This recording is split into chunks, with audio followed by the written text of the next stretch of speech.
Halo semua, pada kesempatan kali ini saya akan membahas usaha jasa dan profesi. Materi akan dibahas mencakup perbedaan dan karakteristik usaha jasa dan profesi.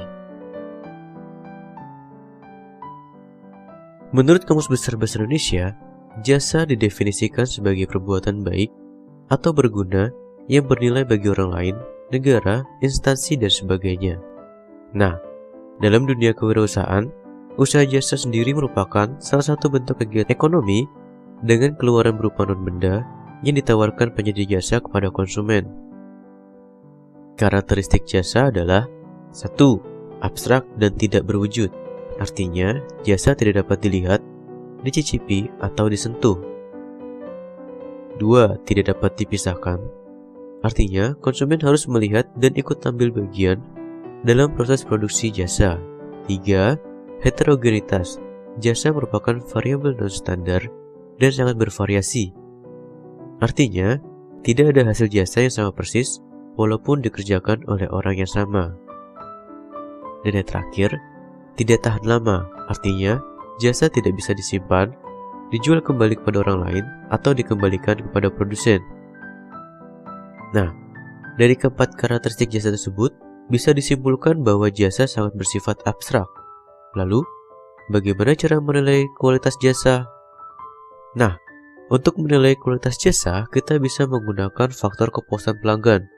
Faktor ini terdiri dari 4 perangkat, yaitu sistem keluhan dan saran. Sebuah perusahaan biasanya menyediakan kotak saran atau nomor pelanggan yang tidak berbayar, sehingga pelanggan dapat dengan mudah menyampaikan saran dan keluhan. Survei kepuasan pelanggan. Perusahaan melaksanakan survei secara berkala untuk mengetahui kepuasan pelanggan terhadap tawaran perusahaan. Survei dapat dilakukan melalui pembagian kuesioner, wawancara, telepon, dan email. Hal ini dilakukan untuk memperoleh umpan balik secara langsung dari pelanggan. Menyamar berbelanja. Perusahaan menugaskan karyawannya sebagai pembeli potensial untuk mengetahui apakah produk atau jasa yang diberikan sesuai dengan standar perusahaan. Karyawan tersebut kemudian melaporkan hasil temuannya tentang kekuatan dan kelemahan ketika membeli produk atau jasa perusahaan, bahkan yang dimiliki oleh pesaingnya. Analisis pelanggan yang hilang.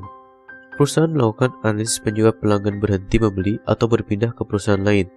Perusahaan menghubungi secara langsung pelanggannya untuk mengetahui penyebab sehingga dapat dijadikan bahan pertimbangan dalam pembuatan kebijakan perbaikan. Selanjutnya, saya akan membahas profesi. Nah, dalam profesi kita akan mengenal 3 istilah, yaitu profesi, profesional, dan profesionalisme.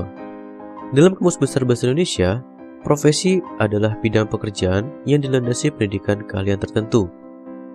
Profesional artinya memerlukan kepandaian khusus untuk menjalankan pekerjaannya dan ada pembayaran balas jasa terhadap pekerjaan. Sedangkan untuk profesionalisme merupakan paham yang mengajarkan bahwa setiap pekerjaan harus dilakukan oleh orang yang ahli di bidangnya. Pekerja profesional berbeda dengan pekerja amatir, walaupun sama-sama menguasai sejumlah teknik dan prosedur kerja tertentu. Menurut Syafruddin Nurdin, seorang pekerja profesional memiliki filosofi untuk menyikapi dan melaksanakan pekerjaannya. Nah, berikut syarat-syarat profesi menurut Syafruddin Nurdin.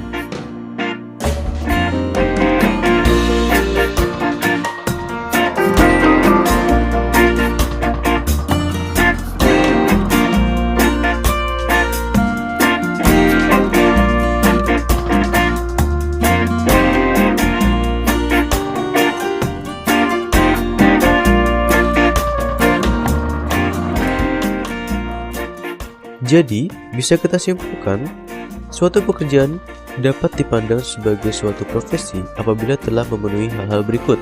Yang pertama, memiliki cangkupan ranah pekerjaan atau pelayanan yang khas dan dibutuhkan masyarakat. Yang kedua, menguasai pengetahuan dan keterampilan perangkat teknis kinerja pelayanan secara luas dan mendalam. Memiliki semangat pengabdian tinggi dan mandiri dalam menunaikan tugas dengan berpedoman pada kode etik profesinya. Memiliki sistem pendidikan berdasarkan ketentuan persyaratan standar. Pada umumnya, sistem pendidikan diselenggarakan oleh pendidikan tinggi dan organisasi profesi yang bersangkutan. Memiliki perangkat kode etik profesional yang telah disepakati dan selalu dipatuhi. Kode etik profesional dikembangkan dan ditetapkan oleh organisasi profesi yang bersangkutan. Yang keenam, memiliki organisasi profesi yang melindungi kepentingan profesional serta memajukan kesejahteraan anggotanya. Dan yang ketujuh, memiliki jurnal dan sarana publikasi profesional yang menyajikan berbagai karya penelitian. Dan yang terakhir, memperoleh pengakuan dan penghargaan yang layak dan baik secara sosial dan secara legal.